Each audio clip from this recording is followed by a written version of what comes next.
Welcome back to the morning show here on Arise News with me, Katira King. Online marketplaces and hospitality services like Airbnb allow people to lease or rent short-term accommodation. When it comes to Africa, it was lauded as a game changer and financial booster for small businesses and entrepreneurs. South Africa saw 10,000 properties sign up for it in Cape Town alone. But not every city on the continent has embraced the service. More and more property owners now opt for Airbnb over renting their properties, contributing to gentrification problems in places like Cape Town. Airbnb has pushed up real estate prices in favor of attracting tourists over catering for residents, which leaves people pushed out of the city centres into the outskirts because they can't afford the inflated rental prices. So today on Our Take, we discuss the Airbnb boom in Africa, the pros, the cons, and everything in between. Does what happened in Cape Town mean a need for regulation in other countries? Let's find out. So I'm joined by my magnificent property guests, Mr. Tommy Adama and Princess Adeyin Katakena. Thank you. What do we make of Airbnb's success in places like South Africa? Because I went to South Africa 2 years ago and I used Airbnb for my accommodation purposes. I didn't even think about getting a hotel. Airbnb was the first thing that came to my mind. In places like Senegal or Ghana, I'm opting to use Airbnb also.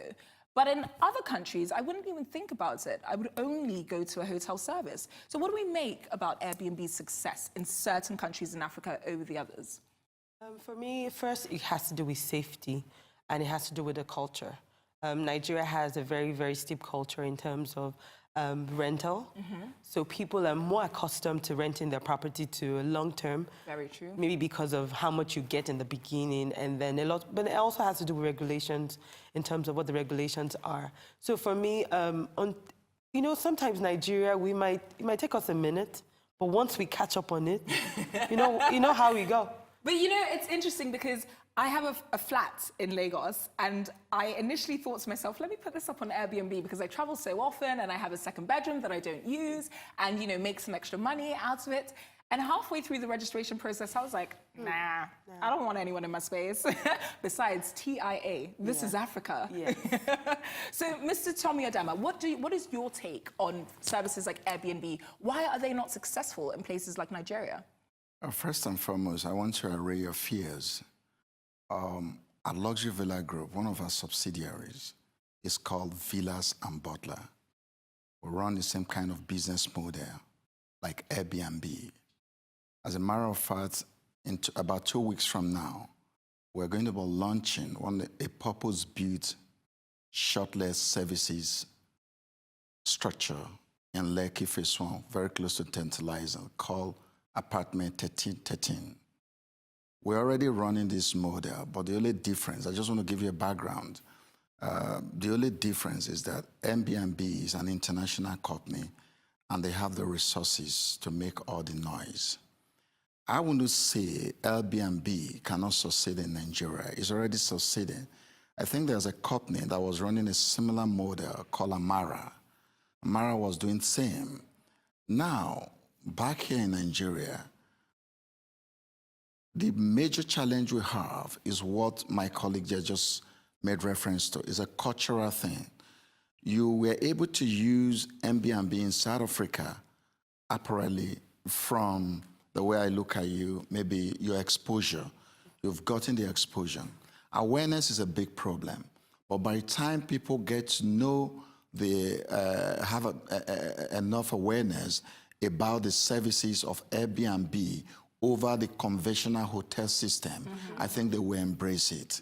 Because Airbnb model of running shortly, which is simply, in a simple term, is all about shared facilities. Do you understand? Of what use a young lady like you, having a 3-bedroom flat, you are going for summer, during the summer break, and you have your house, life fallow there, rather than using it to make money for you. I think it goes back to exactly what you said in terms of that cultural factor, because as exposed as I may be, the cultural factor is still within me, whereby I would rather leave my property fallow than have a stranger come into it. However, I don't mind being that stranger who goes into another person's property and stays there for a week or two. I just don't want them in my space. So where does the discrepancy come up? Like I said, it's a Nigerian thing.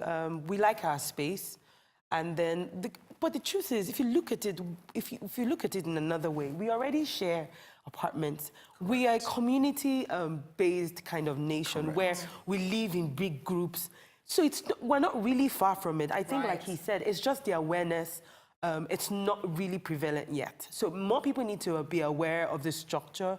We might need to tweak it a bit. It was just like when Uber came to Nigeria. Exactly. They had to tweak it for us. Well, it's interesting that you mentioned Uber because that was going to be my next point. How do MNCs come into a place like Nigeria and succeed? Because Uber has one of the greatest UIs and models that exists on this planet, and yet still could not succeed in Nigeria. How do I know that? Because I'm an Uber partner, and we know the losses that we're taking in. You know what I mean? So what is it about being an MNC, or what is it about Nigeria, whereby you have to tweak your business model so far that it is no longer even the business model that you use in other countries in order to succeed on this plane? Yeah, let me come in here again.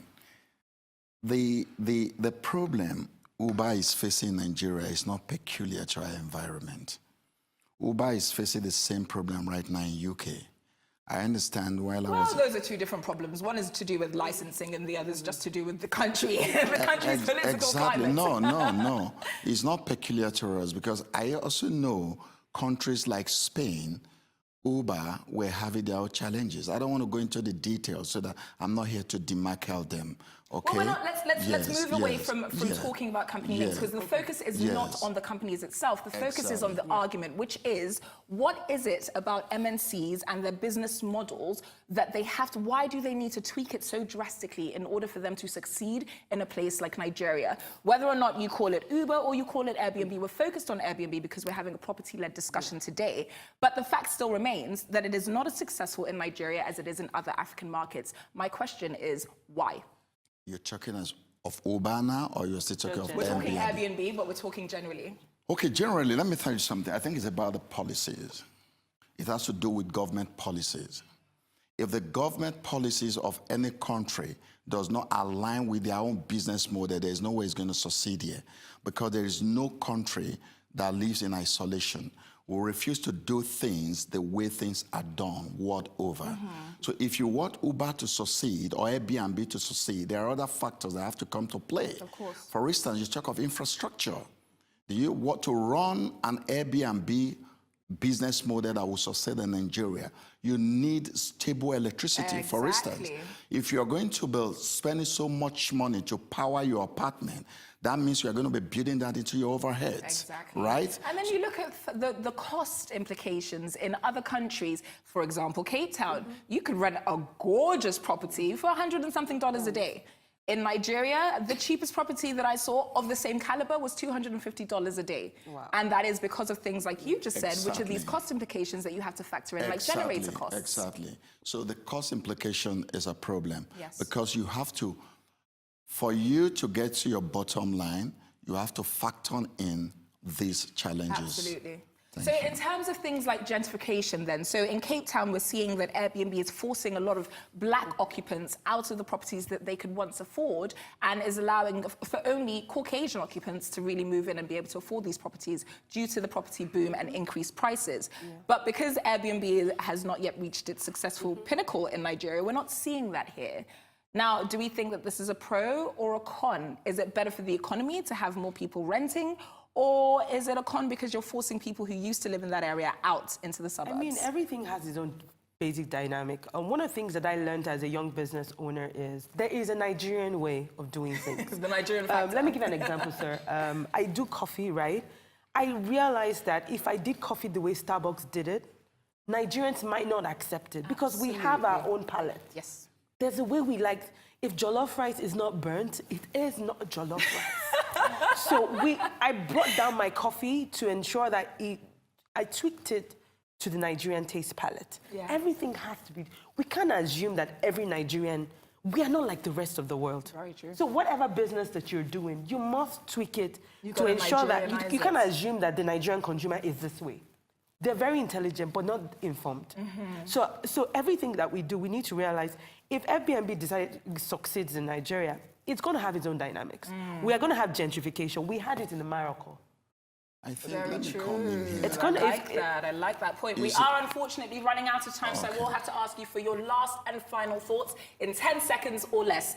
Airbnb, do we like it? Do we love it? You don't need to look further. Villas and Butler is going to be doing something great, better than Airbnb, All because right. we are customizing it to fit our environment with international touch. Thank you. Okay, amazing. So we have the master of all plugs from Mr. Tommy Adama. You heard him. You don't need Airbnb. You've got villas and butlers.